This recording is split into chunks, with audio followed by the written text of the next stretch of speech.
Dear friend, welcome to the second part of the morning session of the Craniovertebral Junction and Spine Society. We make a little change on the sequence of the speakers. First speaker will be Joachim Oertel, anterior and posterior stabilization of dense fracture due to trip problems. Please, Dr. Oertel. Thank you. I think it's another very interesting session, and makes sense because, well, the real reason is why I have to go to the airport at latest at noon. But I think it's also very good to have an idea about anterior, posterior approach and advantages or disadvantages before we go into detail what kind of surgical technique you could use. So thank you for the invitation and this topic. And let's see. I don't have any disclosure related with this presentation. And this is again where I'm from. So it's Homburg, small town in southwest Germany. We go for details now. The dense fractures, I think it's a continuous problem, and there's a lot of discussion. Everybody has his own idea how to treat these fractures. I personally, and I will try to give you some of the reasons for this. I personally like the anterior approach very much. So if possible, if there's a very little chance to have a successful anterior approach and fixation, I recommend the patient to come from anterior. But there's also some other centers which only do posterior fusions. It's a very common fracture. Its classification mainly is after Anderson and Alonso. I think type 1 fractures, maybe I oversee them, but I don't see them very much, this small upper dense oblique fracture. We have a lot of type 2 and type 3. I think the classification of type 2 and type 3 is a little bit more radiology dependent, because I think from my perspective the classification would make more sense to classify after surgical options. I think in many cases when you have a type 3 fracture, there's also an option to come from anterior, but this will be later in this presentation. So type 1, I think, is a little bit, it's not very important. It's, I think, overrated in the literature. I don't see this very frequently. And also the number of pediatric cases is much overreported. In our hands, at least in our hospital, we have a lot of pediatric patients, but we have basically dense fractures almost exclusively in the elderly patients. What are the options for odontoid fractures to treat?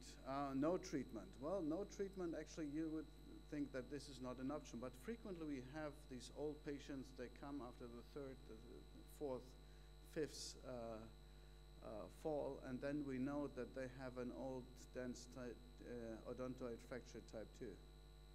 So no treatment for these patients, obviously an option, because they never received any treatment. This odontoid fracture was not noticed initially, and then they live with this.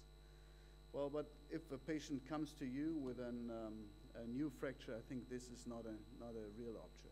Then there's conservative immobilization. We have a good option in fracture alignment with stiff neck and cervical collar. There's a risk of non-union. I think what we do is usually we do a flexion extension X-ray in holded fashion by the physician. There's a good fracture alignment that I think this is a good option. Halo fixation, I don't know, at least in our Americans. Doug, hello, nice that you, and the Americans from the air base and Ramstein is very common. So this is the only indication for halo fixation is to lend them our halo fixator. For the last 8 years, we have done one case ourselves, and I think minimum 20 cases by the American neurosurgeons. But I think, is this common, or is this just a thing because they are not very, they don't feel very well to fix these cases? Yeah. So, I don't know. So close to Hamburg is the largest American, I think, air base in Europe and the reference American hospital. So we basically don't use it very much. The halo fixator has a big problem. It's very, very disabling for the patient. So a huge group of patients does not feel very comfortable with it. And I think the last halo fixation I did had the problem that I had pseudarthrosis at the dents of the odontoid, and all the other facet joints were fused. So this patient came after 3 months of immobilization with a spontaneous fusion from T2 to T1, and the fracture itself was pseudarthrotic. Okay. So when we think about surgical technique, I think in most of the cases, if you have a significant instability, we recommend surgery. Anterior screw fixation, I think, is a very good option. I think there's some prerequisites we have to pay attention to. Then I think it's a very easy and straightaway procedure.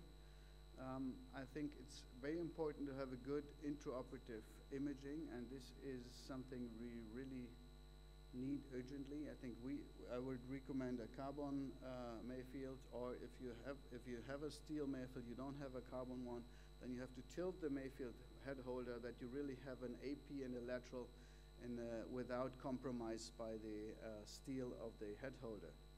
Then repositioning of the fracture, and I think the most important part is the positioning of the patient and the fracture repositioning. If you don't get a good alignment of the bone parts in both in AP and lateral X-ray, then you will not have a successful surgery. It's very unlikely. So, and then the next step is the lateral fluoroscopy with a long K-wire to determine the level of skin incision and the difficulty of surgery. I just brought you 3 different examples, and you see here when you put in the K-wire on the lateral fluoroscopy that here in the left side you will have a problem because here there's no skin. So you will have to have a very angulation, quite an angulation to bring in the screw. This is an easy case here, the second one, and the third one I think it's very difficult. So you have to reposition the patient. If this is the position you try to fix to bring in the odontoid screw, this will not be possible. So I try to train all our colleagues that this is very important positioning. The procedure itself is so easy to put in a screw. It's 15 minutes, but the positioning is very important. So I think this is if you position like this will result in all the problems we have on the report for anterior approaches. So when we have done this positioning, I think we do all these under sensory evoked potentials. Why sensory evoked potential? I think it's not that you are afraid that you bring the screw into the spinal cord. I think it's rather to avoid any compromise of the spinal cord because of the high instability during the fusion procedure. I think it's rather that you have an additional feedback that you don't manipulate too heavily. Then at the determined level, they have skin incision, and I usually remove the anterior part of the C3, a little bit of the disc, and then you stay in the midline. This is important. You use 2 C-arms and then bring in the K-wire. I think K-wire approach is very, it's almost mandatory. It's very helpful. There are also several sets available without cannulated screws. I have used them once.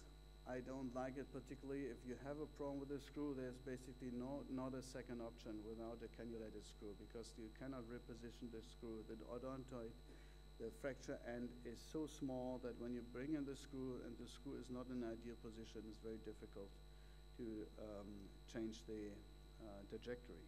So K-wire, I think, is very helpful, and then bring the screw. So this is basically the anterior approach. I think positioning is mandatory, and then in almost all cases it will be possible to get a nice fusion. From posterior, I don't want to go into detail whether you do transarticular or you do the Anterior and Harms method, not that much. I think the positioning is different. There's a prone position, also through a steel Mayfield head holder, also tilt the Mayfield head holder if you don't have a carbon one. And then repositioning of the fracture is also very important, particularly if you want to do the transarticular screw. Here you see another example. This is a good example on the left. You see here, this will be also an easy example. On the right, you see this will be an almost impossible example for transarticular screw, since you see here the skin incision with a straight approach for the screw would be in the shoulder area. So very short neck, this might be very difficult. But usually you see these problems beforehand, and then you can easily switch to another option. So then we also do this under sensory evoked potentials, is just to see that you have during the manipulation, because of the high instability, not any compromise of the spinal cord. And then we do this with an additional skin incision at the determined level with a cannulated system. It's I think available by various different companies. The one we use is from a company in Germany.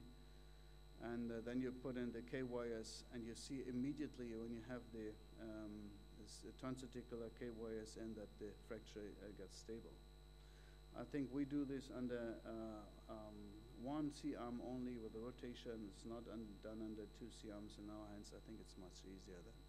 This is an example about the additional incision to bring in the K-wire and then the screw in the ideal position. Always at bone. If you don't add bone, this is another option at the end. Then you can, of course, discuss to remove the fusion after the implants after fusion. But I think this is an exceptional case for selected cases. Here's an example for the transarticular screw, and then we go for the, here you see, with an additional hook. And then we go for the Gill method, the screw, C1 screw technique, a little bit modified by Harms, but basically the same technique. The big advantage here, I think, is that you don't have to pay too much attention on the physiognomy and the anatomy of the patient. If the patient is very obese or very thin, if you have a little bit dislocation, it's still possible in all cases to put in these the screws. It does not depend on the length of the cervical and on the thoracic part. You don't need any special trajectory. So what are the theoretical advantages, disadvantages? I think the biggest advantage from the anterior approach is that you basically have an unrestricted head movement. You don't have any limitations when you have a dense fracture. I think it's possible actually in many fractures classified as type 3.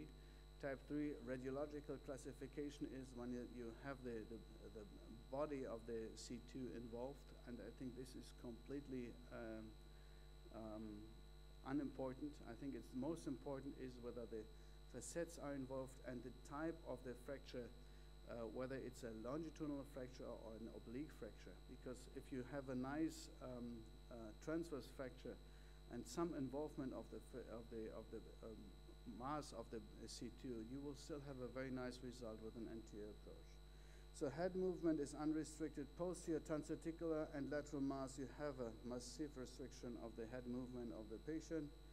Surgical time is very fast with the anterior one, and posterior, I think it doesn't really matter whether you do transarticular or lateral mass. Maybe lateral mass is a little bit faster. Blood loss is minimum from anterior. It's just, you don't even need a spreader, you just need 2 Langenbeck retractors, and then you put in the 2 screws, ideally minimum 1 screw. Well, there's significant less blood loss with the anterior than posterior. And the fusion rate, well, this is a question we cannot answer theoretically. Then we look at the literature. At the literature, it's very obvious that the fusion rate from posterior is better. Surgical time is shorter from anterior than from posterior. Blood loss is less from anterior than from posterior. Hospital stay is less. There are more revisions from anterior, and there are more complications with the approach from anterior. So when we put this in like this small diagram, we have a higher well, basically unrestricted head movement. We have less good fusion rate from anterior. We have a shorter surgical time, almost no blood loss, a higher revision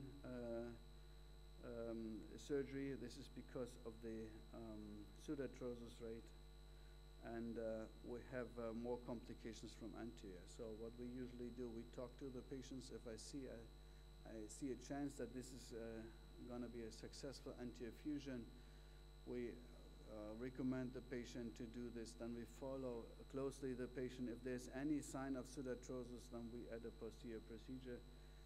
Most of the patients are quite happy with this, and I think the rate of complications from anterior, if you do this on a frequent basis, so like we do, I think 2 to 3 cases a month, so we have like 30 cases a year, I think is not very high.